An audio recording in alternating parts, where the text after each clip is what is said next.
Hello મિત્રો, સ્વાગત છે તમારું આપણું યુટ્યુબ ચેનલમાં. તો તમે જોઈ શકો છો જે ફોરેસ્ટ ગાર્ડની ભરતી પાડવામાં આવી હતી તેની માટે જે પરીક્ષા લેવાઈ ગઈ છે અને રિઝલ્ટ જાહેર થઈ ગયું છે. એના 25 ગણા ઉમેદવારો મંગાયા છે. તો એની ફિઝિકલની ડેટ આવી ગઈ છે. તો આપણે જોઈશું ફિઝિકલની ડેટ ક્યારે છે અને કયા ગ્રાઉન્ડમાં છે. આપણે જોઈશું સંપૂર્ણ વિગત. તો વિડીયોમાં બન્યા રહેજો. અગ્ર મુખ્ય વન સંરક્ષણ અને head of forest force Gujarat રાજ્ય ગાંધીનગર. જાહેરાત ક્રમાંક આપણે જોઈ શકીએ છીએ ફોરેસ્ટ 20-22-23-1.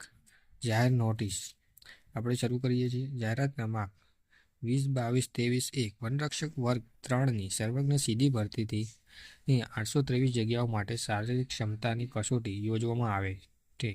જે તે જિલ્લાની ભરવાની થતી જગ્યાઓમાં આધારે 25 ગણા ઉમેદવારોની યાદી ધ્યાને લઈ તેઓની શારીરિક ક્ષમતા કસોટી જે તે રિજિયનમાં તારીખ સમય અને સ્થળની વિગતો નીચે પત્રક મુજબ છે. વનરક્ષક વર્ગ 3 સર્વજ્ઞ સીધી ભરતીના નિયમો મુજબ ઉમેદવારોએ શારીરિક ક્ષમતા કસોટી પાસ કરવી જરૂરી છે. એટલે કે તમારે ફિઝિકલ પાસ કરવું જરૂરી છે. જે ઉમેદવાર આ શારીરિક ક્ષમતામાં કસોટીમાં ઉપસ્થિત રહેશે નહીં તેઓને બીજી તક આપવામાં આવશે નહીં અને તેઓની ઉમેદવારી રદ થશે. જેની દરેક ઉમેદવારનો જો તમે આમાં જતા નથી ફિઝિકલ દેવા તો તમે ડિસ્ક્વોલિફાય થઈ જશો. તમે આને માટે લાયક રહેશો નહીં અને તમે બીજી વખત તમે આપી શકશો પણ નહીં.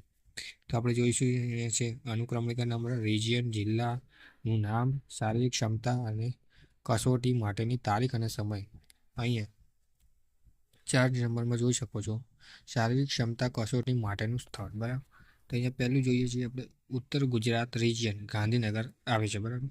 તો એની અંદર કેટલા જિલ્લાનો સમાવેશ થાય છે? સાબરકાંઠા, અમદાવાદ, અરવલ્લી, પાટણ, ગાંધીનગર, કચ્છ, બનાસકાંઠા અને મહેસાણા. એટલે કે 7 જિલ્લાઓનો સમાવેશ થાય છે. અને એ જિલ્લાના ઉમેદવારોએ ક્યારે અને કઈ જગ્યાએ એક્ઝામ આપવા જવાનું ફિઝિકલ માટે. તો આપણે જોઈ શકીએ છીએ અહીંયા તારીખ આપેલી છે 5-10-2024 6-10-2024. એટલે કે આ લોકોને 2 દિવસમાં જવાનું રહેશે. 2 દિવસની રહેશે. સવારે 5 થી 10 વાગ્યા સુધી. એટલે કે સવારના 5 થી 10 વાગ્યા સુધીની તેમની રહેશે શારીરિક ક્ષમતા કસોટી. આપણે જોઈ શકીએ છીએ સ્થળ કયું છે? SRP પરેડ ગ્રાઉન્ડ, પોલીસ અધિક્ષકની કચેરી પાછળ, ગાંધીનગર, સેક્ટર 27માં. બરાબર. એ જગ્યાએ તમારે દેવા જવાનું રહેશે. જે લોકો સાબરકાંઠા, અમદાવાદ, અરવલ્લી, પાટણમાંથી આવે છે એ લોકોએ ત્યાં જવાનું. પછી મધ્ય ગુજરાત રિજિયન એટલે કે વડોદરા લાગુ પડશે. પંચમહાલ, છોટાઉદેપુર, ખેડા, આણંદ, વડોદરા, મહીસાગર અને દાહોદ જિલ્લાના ઉમેદવારોએ કઈ જગ્યાએ અને કઈ તારીખે જવાનું છે એ અહીંયા આપેલું છે.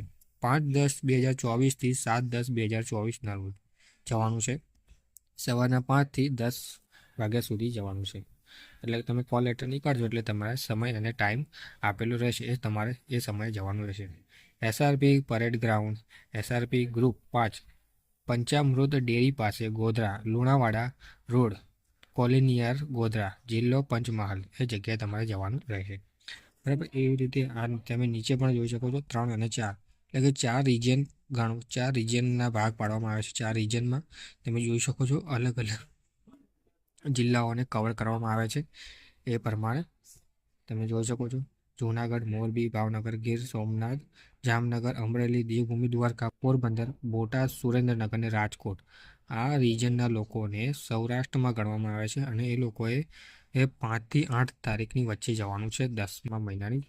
તો આ ગ્રાઉન્ડ છે. એટલે તમે જોઈ શકો છો. આપણે નીચે જોઈએ, વિડીયો પોઝ કરીને તમે જોઈ શકો છો. ગુજરાત ગૌણ સેવા પસંદગી મંડળ ગાંધીનગરની વેબસાઇટ ઉપર પ્રસિદ્ધ કરેલ જાહેરાત ક્રમાંક તમે જોઈ શકો છો 7-8-2024ના રોજ પ્રસિદ્ધ કરેલ ઉમેદવારોની યાદીમાં સામેલ ઉમેદવારોએ શારીરિક ક્ષમતા કસોટીમાં અચૂક હાજર રહેવાનું. એટલે કે જે 25 ગણાની લિસ્ટ જાહેર થઈ ગઈ છે એ લોકોએ અચૂક હાજર રહેવાનું. જો તે લોકો હાજર નથી રહેતા તો એમની એપ્લિકેશન ડિસ્ક્વોલિફાઈ થઈ જશે. એટલે ઉમેદવારી રદ કરવામાં આવશે.